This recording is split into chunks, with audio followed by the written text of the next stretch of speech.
Au nom du Père et du Fils et du Saint-Esprit. Amen. Béni soit notre Seigneur Jésus-Christ, béni soit la Vierge Marie, Immaculée Conception, la maman de Jésus et aussi notre maman. Chers frères et sœurs, lorsque nous lisons les évangiles, nous faisons toujours bien de regarder la scène. Qu'est-ce qui se passe? Dans quel endroit l'évangile se déroule? Aujourd'hui, c'est très très beau. C'est après la multiplication des pains, Jésus envoie les disciples dans la barque d'aller de l'autre côté du lac et lui-même, il monte en montagne. Et Jésus, il est sur la montagne pendant la nuit pour prier le Père. C'était un grand besoin dans le cœur de Jésus de prier. Donc l'évangile, il commence auprès du cœur du Père, Jésus qui est en prière. Alors je me rappelle de cette phrase où Jésus a dit « Je ne fais ce que je vois chez mon Père ou ce que j'entends chez mon Père ». Certes, un moment, il a dû entendre que son Père lui a dit « Mon fils, va maintenant à la rencontre des disciples, ils ont du mal, ils rament, ils ont du contre-vent. » Voilà, Jésus, il descend de la montagne, il va sur les eaux à la rencontre des disciples. Ils sont pris de peur et de panique, croyant que c'est un fantôme.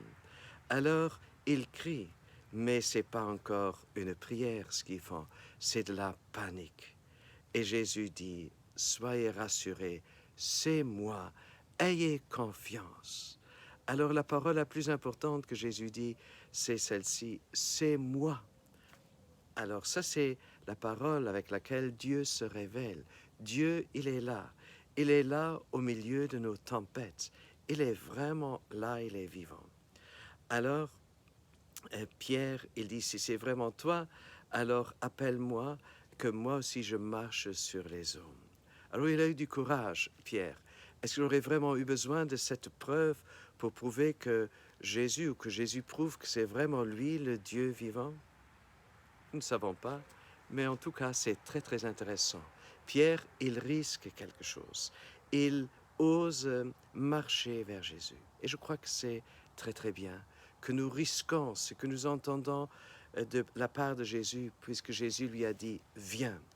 Alors, parfois, Jésus nous demande de faire des pas vers lui.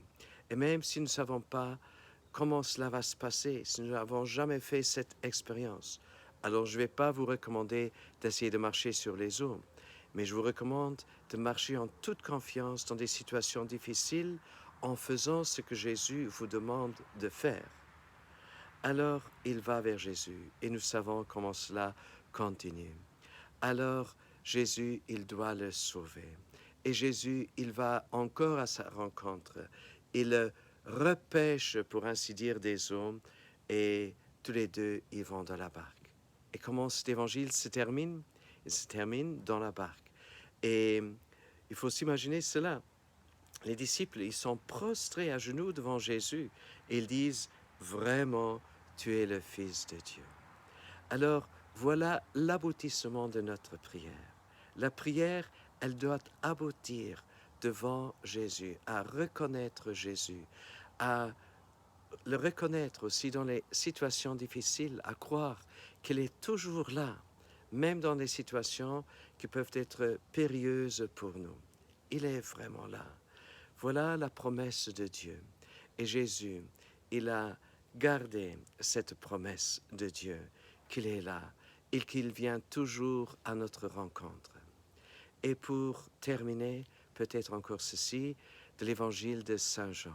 Jésus dit, « Demeurez en moi, et moi je demeurerai en vous. » Alors, Dieu ne peut demeurer en nous que lorsque nous demeurons vraiment en lui, si nous lui donnons la permission, si nous l'invitons par notre prière, si nous l'invitons en disant « Viens Seigneur Jésus ». En fait, ce « Viens Seigneur Jésus, Maranatha », c'est aussi une des toutes dernières paroles de toute la Bible dans l'Apocalypse. Que Dieu nous bénisse et qu'il nous rassure de sa présence, de son amour pour nous, de sa fidélité pour nous, et qui nous rassure que nous sommes déjà avec Jésus auprès du cœur du Père, au nom du Père et du Fils et du Saint-Esprit.